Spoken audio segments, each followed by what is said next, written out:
ద్రోణి ప్రభావంతో రాష్ట్రంలో వర్షం దంచుకొట్టింది. హైదరాబాద్లో భారీ వర్షం కురిసింది. వర్ష ప్రభావంతో సచివాలయంలో గంటకు పైగా విద్యుత్ సరఫరా నిలిచిపోయింది. అధికారులు చిమ్మ చీకట్లో ఉండాల్సిన పరిస్థితి నెలకొంది.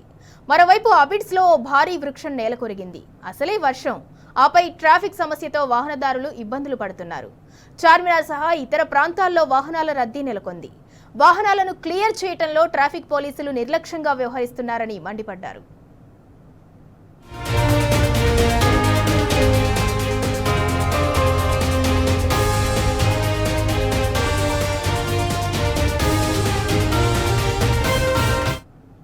ఇక ఇదే అంశానికి సంబంధించి మరింత సమాచారం మా ప్రతినిధి కిరణ్ అందిస్తారు.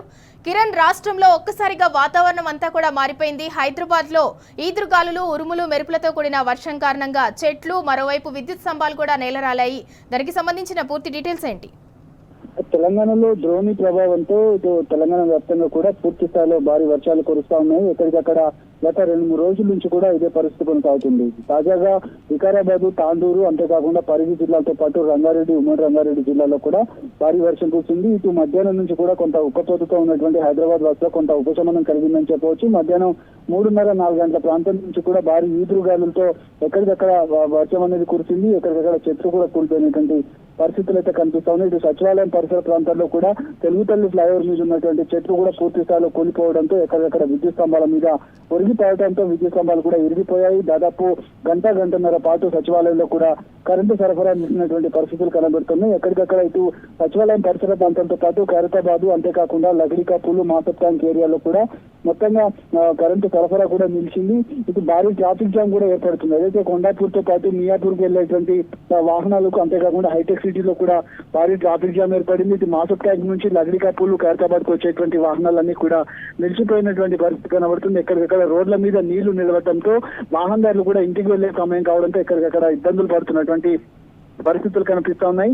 ఇక అబిడ్స్ లో ప్రయాణికులు బస్సు కోసం వేచినటువంటి ప్రయాణికుల మీద చెట్టు కూలడంతో ఒక వ్యక్తికి తీవ్ర గాయాలయ్యి తనను కూడా హుటాహుటిన అక్కడ ఉన్నటువంటి ప్రయాణికులంతా కూడా ఏదైతే ఆసుపత్రికి కూడా తీసుకెళ్లినటువంటి పరిస్థితి కనబడుతుంది. తన పరిస్థితి కూడా, ఆరోగ్య పరిస్థితి కూడా మరి కాసేపట్లో వివరాలు వెల్లడించేటువంటి అవకాశాలు కనబడుతున్నాయి. మరో 2 గంటల పాటు కూడా ఇలాగే వర్షం కొనసాగుతూ ఉంటుందని వాతావరణ శాఖ అధికారులు అయితే సూచించారు. ఇంకా వాళ్ళు ఏమైనా అలర్ట్స్ చేశారా? ఎల్లో అలర్ట్స్ కానీ అట్లాంటి అలర్ట్స్ ఏమైనా చేశారా?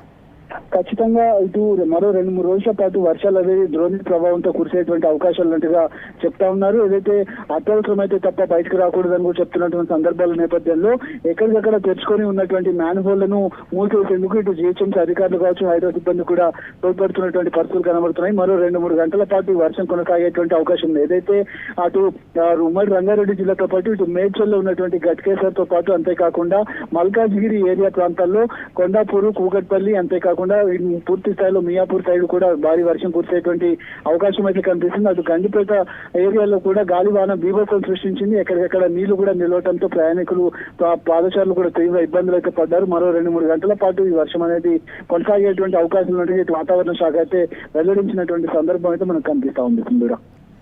కిరణ్, ఈ కురిసిన ఈ వర్షాలతో హైదరాబాద్ లో ఎస్పెషల్లీ ఎక్కడికక్కడ అంటే స్తంభాలు కూడా, కొన్ని కరెంట్ పోల్స్ కూడా పడిపోయాయి. దాంతో సచివాలయం సరౌండింగ్స్ లో కూడా, సచివాలయంలో కూడా గంటకు పైగా విద్యుత్ అయితే ఆగిపోయింది. దాన్ని మళ్ళీ ఎప్పుడు పునరుద్ధరిస్తామంటున్నారు ఏంటి? ఖచ్చితంగా మీరు చెప్పినట్టుగా ఇటు వచ్చేటువంటి వర్షాకాలం దృష్టిలో ఉంచుకొని, ఎందుకంటే ఇప్పుడు అకాల వర్షాలు ఎక్కువ స్థాయిలో వస్తూ ఉంటాయి, గాలివాన బీభత్సం సృష్టిస్తుంది కాబట్టి ఇటు ముందస్తు చర్యలు కూడా లేకపోవడం, చెట్టు కొమ్మలను కూడా కొట్టేయకపోవడంతో ఎక్కడికక్కడ ఒక్కొక్కటి వెళ్తూ కూడా చెట్లు కూలిపోయినటువంటి పరిస్థితి కనబడుతుంది. ముఖ్యంగా చెట్లు ఏదైతే కరెంటు స్తంభాల మీద పడిపోవడం కావచ్చు, కరెంటు తీగల మీద పడిపోవడంతో ఎక్కడికక్కడ విద్యుత్ సరఫరా నిలిచిపోయింది. దాదాపు మరొక 2-3 గంటల పాటు విద్యుత్ సరఫరా పునరుద్ధరణ అయ్యేటువంటి అవకాశాలుగా మనకు కనిపిస్తా ఉన్నాయి. కానీ ఆ సిబ్బంది కూడా ఎక్కడికక్కడ వైర్లు తొలగిపోవడంతో వైర్లను పునరుద్ధరించేటువంటి పనిలో పడ్డారు. దాదాపు తెలుగు తల్లి ఫ్లైఓవర్ లో ఉన్నటువంటి ఆ లైన్ లో ఉన్నటువంటి కరెంటు స్తంభాలు ఏవైతే ఉన్నాయో అవన్నీ పూర్తి స్థాయిలో కూడా పూర్తిగా వంగిపోయినటువంటి సందర్భం అయితే మనకు కనిపించింది. దాన్ని కూడా పునరుద్ధరించేటువంటి అవకాశాలు మనకు కనిపిస్తాయి. దాదాపు మరొక 2-3 గంటల పాటు సమయం అయితే పట్టేటువంటి అవకాశాలు మనకు కనిపిస్తా ఉన్నాయి. Right, thank you Kiran.